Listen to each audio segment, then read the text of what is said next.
everyone, welcome back to Sunday Live Trend. Thank you so much guys for tuning in. Well guys, I'm back again with the Mzansi Sophie stories and today talking about Umkhokha.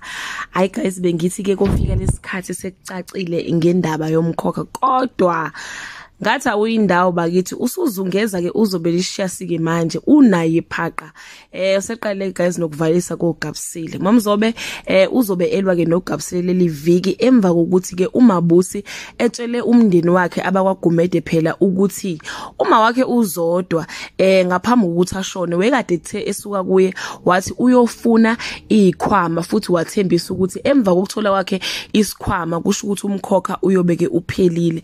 Then uGabsile recalled ukuthi no man lesi sikhwama esifunwayo noma ebesifuna umamncane uzodwa yiso lesi sasigcineke iphenti lika nokubonga and yiso lesi uma wakhe ekade ke enaso and started ukusabisa ke uma wakhe uMamzobe bathi uMamzobe uzophika ke alale ngomhlanje into azoyenza ke guys emangalisa ukuthi uzothatha isikhwama ahambe ayosponsor emfuleni nomolwandle thinking ukuthi ke sizohamba nezinkinga zakhe kanti ushaye phansi kwashunqa uthuli nakho ke okuvezwa ama-tears athi Mamzobe's relieved is short-lived when the echoes of her oceanic deed wash up on her doorstep. Some things can't be buried at the sea.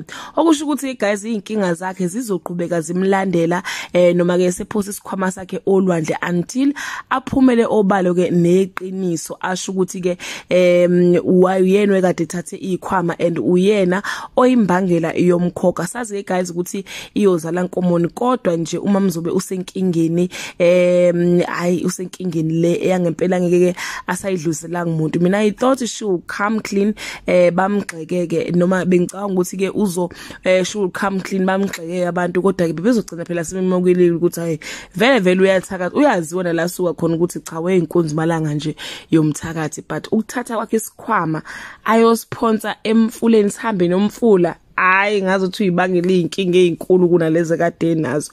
That brings us to the end of this video guys. Do leave your comment below and share your opinion. Usho ukuthi wena ke ufisa ukuthi kwenzekeni kumkhokha. Bye.